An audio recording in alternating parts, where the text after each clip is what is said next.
got a new show for y'all. This was a huge mistake, but she's desperate. She's beyond desperate. Yeah. She had no choice. She on Fox News. She went straight into the Lions Den. Look at her, she's scared. All right, let's watch. You know, voters tell pollsters all over the country and here in Pennsylvania that immigration is one of the key issues that they're looking at this election, and specifically the influx of illegal immigrants from more than 150 countries. How many illegal immigrants would you estimate your administration has released into the country over the last 3.5 years? Well, I'm glad you raised the issue of immigration because I agree with you. It is a topic of discussion that people want to rightly have. And you know what I'm going to talk about. Yeah, but right do you now, just a number? Do you think it's 1 million, 3 million? Brett, let's just get to the point. Let's just get to the point. She don't want to answer the question. Yeah. We've had millions of people into this country illegally. And she was the border czar. She totally turned her back on the responsibility. She let an influx of illegal immigrants in our country that's never, ever happened in the United States, and she's responsible for it. Yeah, when they took office, Biden and Harris, that policy was catch, not send them back, catch and release them into the country. Yeah, that was their policy.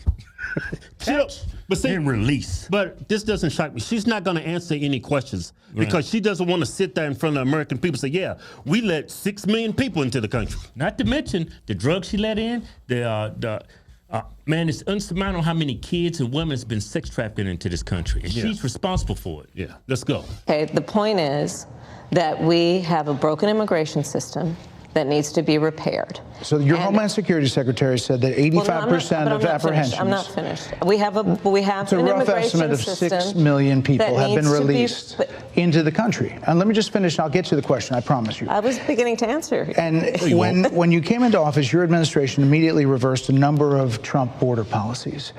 Most significantly, the policy that required illegal immigrants to be detained through deportation, either in the U.S. or in Mexico. And you switched that policy. They were released from custody awaiting trial. So instead, included in those were a large number of single men, adult men, who went on to commit heinous crimes. So looking back, do you regret the decision to terminate Remain in Mexico at the beginning of your administration? At the beginning of our administration, within practically hours of taking the oath, the first bill that we offered Congress, before we worked on infrastructure, before the Inflation Reduction Act, before the CHIPS and Science Act, before the bipartisan Safer Communities Act, the first bill, practically within hours of taking the oath, was a bill to fix our immigration system. Yes, ma'am. It was called the U.S. Citizenship Act of 2021. Exactly. It was essentially a pathway to citizenship for the... Yes, ma'am. May I finish responding, please? But you have to let me finish, You please. had the White House and the House and the Senate, and they didn't bring up that bill. I'm in the middle of responding to the point you're raising, and I'd like to finish. Yes, ma'am. We recognized from day one that, to the point of this being your first question, it is a priority for us as a nation and for the American people. And our focus has been on fixing a problem. And from day one, then, we have done a number of things, including to address our asylum system and put more resources, getting more judges, what we needed to do to tighten up penalties and increase penalties for illegal crossings, what we needed to do to deal with points of entry between border entry points. That's the work we did, and we worked on supporting what was a bipartisan effort, including some of the most conservative members of the United States Congress, to actually strengthen the border. That border bill would have put 1,500 more border agents at the border, which is why I believe the Border Patrol agents supported the bill. It would have allowed us to stem the flow of fentanyl coming into the United States, which is a scourge affecting people of every background, every geographic location in our country, killing people. It would have allowed us to put more resources into prosecuting transnational criminal organizations, which I have done as the Attorney General, former Attorney General of a border state. Madam Vice President, a couple of things. Prosecuted trafficking of drugs, guns, and human beings. And Donald Trump, but let me just finish. 6 Democrats voted against that bill. Learned about that bill and told them to kill it because he preferred to run on a problem instead of fixing a problem. And in this election, this is rightly a discussion that the American people want to have. And what they want are solutions, and they want a president of the United States who's not playing political games with the issue, I hear you, but actually is focused on fixing it. 6 Democrats voted against that bill. It would have allowed 1.8 million illegal immigrants into the country a year. A lot of conservatives had a problem with it. These are the 6 Democrats. But more importantly... Wow. Yeah, Democrats voted against that bill. Yeah, that bill sucked. But you keep saying it was all Trump. Instead of fixing the problem, he wants to run on the issue so he can get voted in as president. That's all a big lie. Yeah, she mentions that our immigration system is broken. Remember when Trump was in office? Yeah. He said we have a crisis at our border. What was the Democrats saying? Denied it. There's no crisis at the border. What's that one guy from CNN?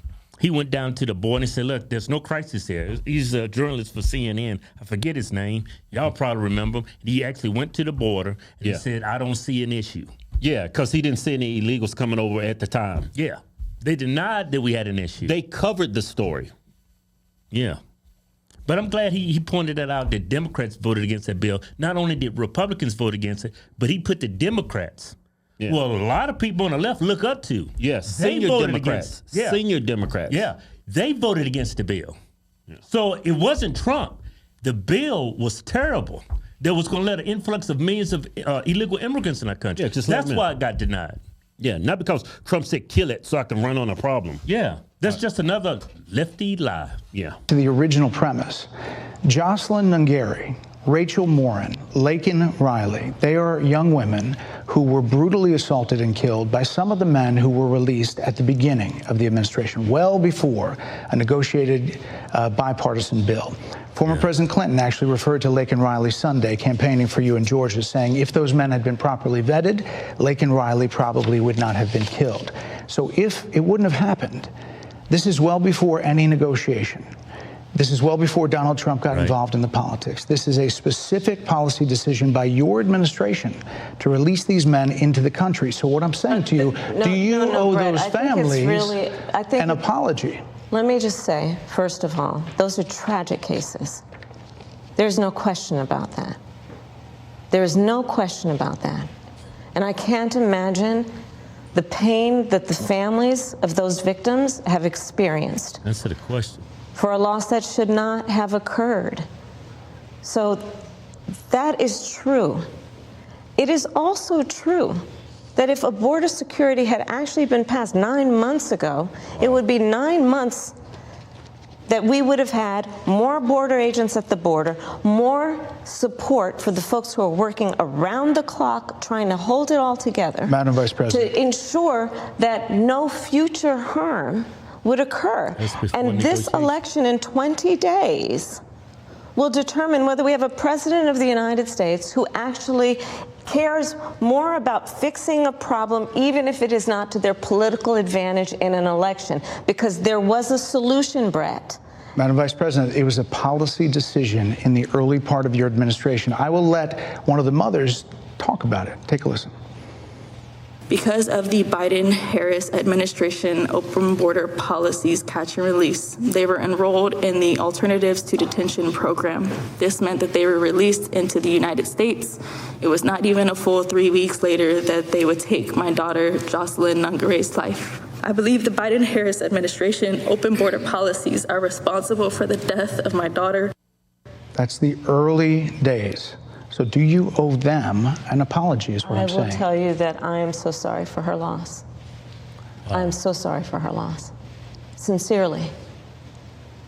But let's talk about what is happening right now with an individual who does not want to participate in solutions. So you're using the word sincerely, but let's focus on now. Let's move away from that. Yeah.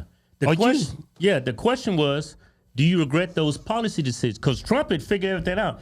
We catch them, we detain them in jail, or we put them in Mexico until their trial. Yeah. Y'all said, screw all that. Yeah. Y'all caught them and released them. And this was before negotiations, before a bill was even presented to Congress. Yeah, he keeps making that point. This is a policy issue you people decided to institute. Had nothing to do with Trump, had nothing to do with that bill. It was your policy. But you sit and say you're sincerely sorry for what happened, but then you're trying to blame everything on what Trump's doing right now. Trump's not in office. You're in power. This falls on you guys, not Trump. Trump has nothing to do with this. When Trump was in office, he said, I'm going to shut it down. Nobody's coming in. Yeah. That catch and release, that was y'all's decision, not Trump's. But y'all let millions of people come in, and you can't even take accountability, responsibility for what happened to these young women. And let me remind you, the bill that y'all said was the solution, Republicans didn't like it, and several key Democrats didn't like it. Yeah. It would, that bill was... We talked to the Border Patrol Union for support of that bipartisan bill, and they did. They supported it. But they also just endorsed Donald Trump and said, you've been, quote, a failure with border security. Why do you think they said that? I think they're frustrated, and I get it. They want support. There's a lot of people that look back at what you said in 2019 when you first ran for president. And there have been changes, and you've talked about some of them. When it comes to immigration, you supported allowing immigrants in the country illegally to apply for driver's license, to qualify for free tuition at universities, to be enrolled in free health care. Do you still support those things? Listen, that was 5 years ago, and I'm very clear that I will follow the law. I have made that statement over and over again, and as Vice President of the United States, that's exactly what I've done, not to mention before. If that's the case, you chose a running mate, Tim Walz, governor of Minnesota, who signed those very things into state law. So do you support that? We are very clear, and I am very clear, as is Tim Walz, that we must support and enforce federal law, and that is exactly what we will do. So decriminalizing border crossings, like you said in 2019. I do not believe in decriminalizing border crossings, and I've not done that as vice president. I will not do that as president. So these are evolutions that you've had. No, but let's be very clear. I'm the only person who's running for president who has prosecuted transnational criminal organizations, from the Sinaloa cartel to the Guadalajara cartel, to people who have trafficked in guns, drugs, and human beings. I have spent a significant part of my career going after people who present a threat to the safety of the American people and cross our border with the intent of doing us harm and cross our border illegally. And I will do that work as vice president. I take that work quite seriously. Okay, you prosecuted drug cartels, which you should. That's your job. You want to hooray for that? Yeah, but you're saying you're not decriminalizing all these people coming. 6 million people has been let into this country. That's called decriminalizing. Yeah. And you're not, what you don't understand, that these drug cartels are dangerous. These immigrants are dangerous. Hence the 3 people he brought up. Right. You're treating them like these people are angels. Yeah, and you're just playing a game of semantics. You said you haven't decriminalized. You let illegal immigrants come in our country. You give them driver's license. To drive in another country that you're not a citizen of, that's illegal.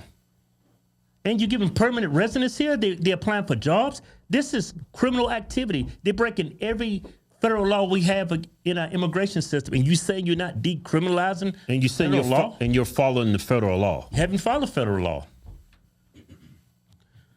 You're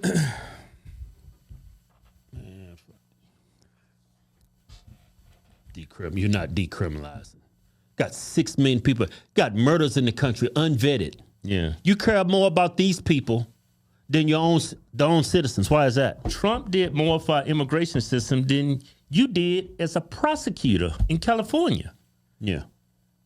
And Trump is not even a prosecutor. He's not even an attorney. He's just common sense. Well, she said this herself. These people are not criminals. The drug cartels now, they're criminals. But these people coming in illegally, they're not criminals. Yes, they are. Yeah. And you have decriminalized border crossers. Right.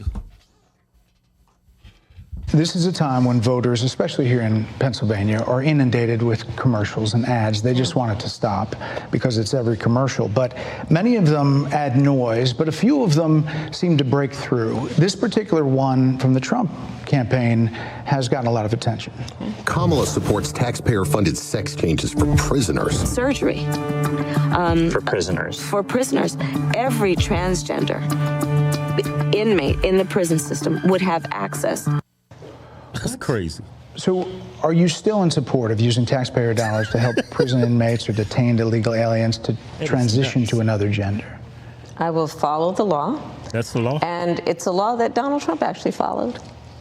You're probably familiar with, now it's a public report, that under Donald Trump's administration, these surgeries were available on a medical necessity basis to people in the federal prison system. And I think, frankly, that ad from the Trump campaign is a little bit of like throwing, stones when you're living in a glass house. The Trump aides say that he never advocated for that prison policy and no gender transition surgeries you know what? You got to take responsible for what happened in your administration. Yeah, no surgeries happened in his presidency. It's in black and white. Would you still advocate for using taxpayer dollars for gender reassignment surgeries? I will follow the law. They will give our tax dollars to and give him what he wants. Yeah, there's a that is nuts. There's a story. I will follow. That's the law. Yeah, she acts like Trump was cool with this. So Trump's out here on the campaign. If you one of these alphabet people, you go in jail. Hey, I'm gonna give you a free change. Free transition in prison. You act like Trump was doing it. Trump advocate for that. And when he asks you the question, see, you don't even ask the question. Yeah. You just leave it open-ended. You don't say yes or no. You say you're going to follow the law. That's the law? That's crazy. She hasn't answered a question yet. How is that following the law when somebody has to do time for a despicable crime they committed to a citizen in the United States? And then you have the audacity on top of that to put salt in the wound and say, hey, you feel like you're a woman? Don't worry, we'll pay for it. You're like pretty much incentivizing some of these wacko people to commit a crime so they can go to jail and get these surgeries. Yeah, and there's no empirical research that shows when these people go through these surgeries that makes them better.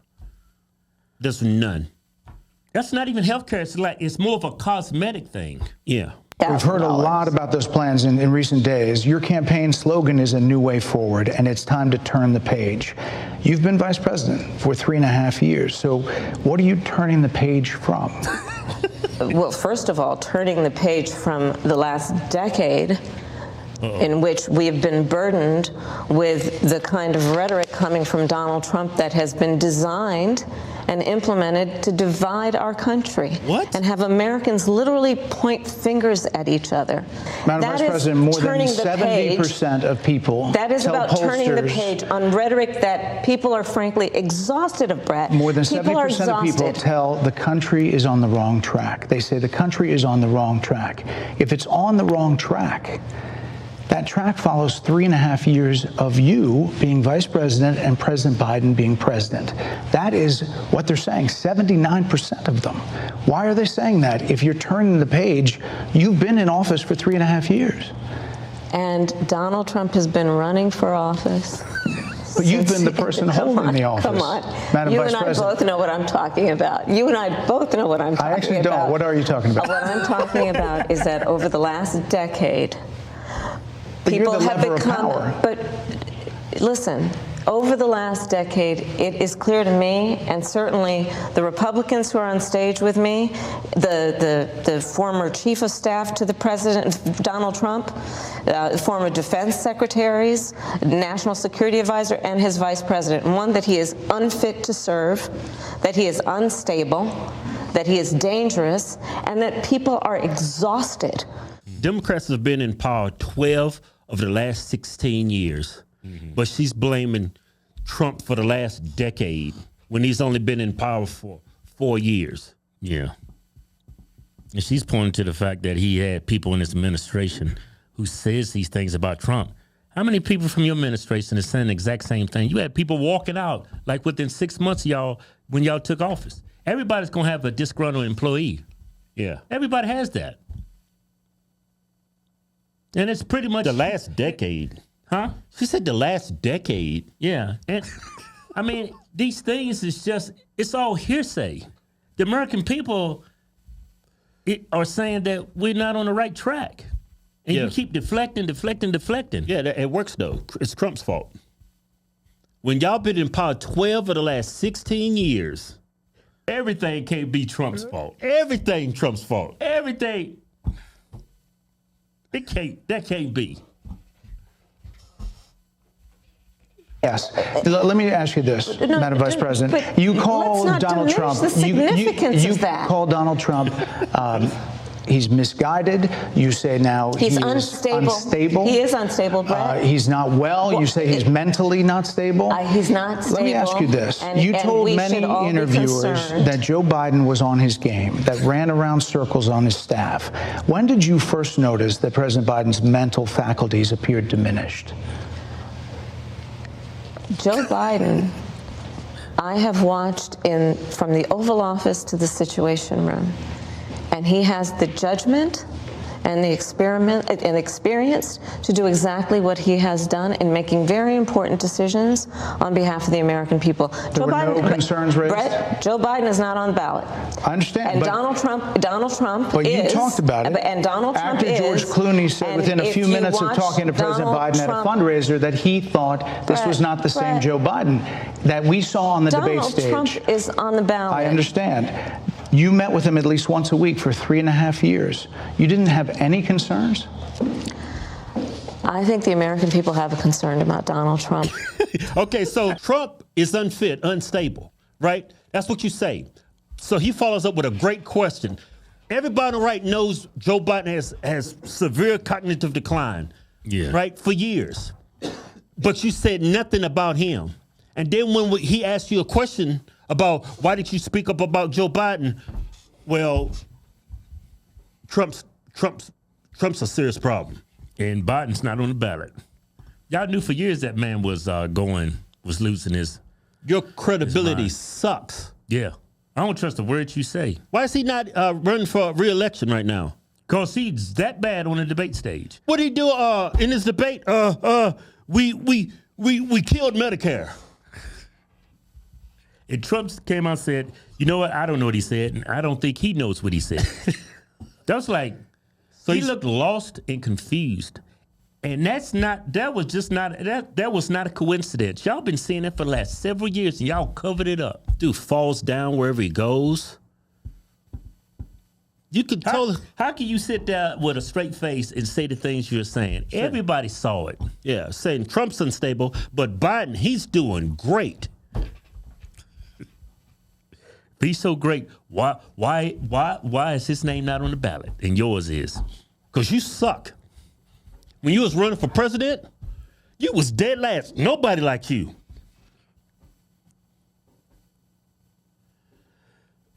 Man, I don't understand how anybody would vote for you. It's just everything about you is not genuine. You even saying that you're black. People for years, black community said, you're not black. How come I'm not black, but you're black? Well, people say that about us. Yeah, people said we wasn't black my entire life since high school. Yeah. And then you come out and say you're black, and black people say, just welcome you in with open arms. Because you're what, a Democrat? Your voters suck, you suck, and all you people is destroying this country. But you know what? It's coming to an end. Trump train coming. The only reason why you went on Fox News because them polls. You desperate. Yeah. Yeah, you backed in the corner, but you made a faithful mistake. You made up. I don't know why you went on Fox News. She's desperate. You got to be crazy going Fox News. After all the things y'all been pushing, the policy y'all shared with y'all's constituency and y'all so proud of, but when you go on Fox News, you can't answer not one question about the policy decisions y'all made. Yeah, everything's Trump's fault. You going down in November. Show's over.